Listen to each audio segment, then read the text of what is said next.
Good morning দোস্ত। এখন হচ্ছে সময় ওই 9টা মতো, আর আজকে হচ্ছে রবিবার, সেই জন্য তৃষানবাবু সকালবেলা ঘুম থেকে উঠে ফ্রেশ হয়ে ব্রেকফাস্ট করে চলে গেছে ড্রয়িং ক্লাসের। কিট্টু আছে বাড়িতে, ও আমার চুল টুল টেনে আমার অবস্থা খারাপ করছে, কারণ ফোন নেবে, ওকে একটু কার্টুন দেখতে হবে।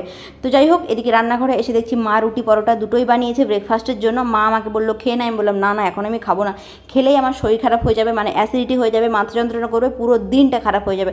বাইরে এসে দেখলাম চারিদিকটা বড্ড সুন্দর লাগছে, ঝলমল করছে এবং রোদ ওঠেনি, ঢেকে ঢেকে রেখেছে।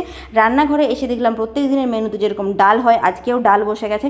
মনে হচ্ছে আজকে চিকেন টিকেন কিছু হবে না। এখানে হচ্ছে আমি একটু চাউমিন, একটা মিষ্টি, একটা সিঙ্গাড়া রেখেছিলাম একটা কুকুরের জন্য। কুকুরটা রোজ আসে দরজার সামনে, আর ওকে একটু খাবার দিলে তারপরে চলে যায়, কিন্তু দুদিন হলো আসছে না, কেন জানি না, হয়তো অন্য কোথাও চলে গেছে। তারপর দেখতে দেখতে সময় 10:30 হয়ে গেছে।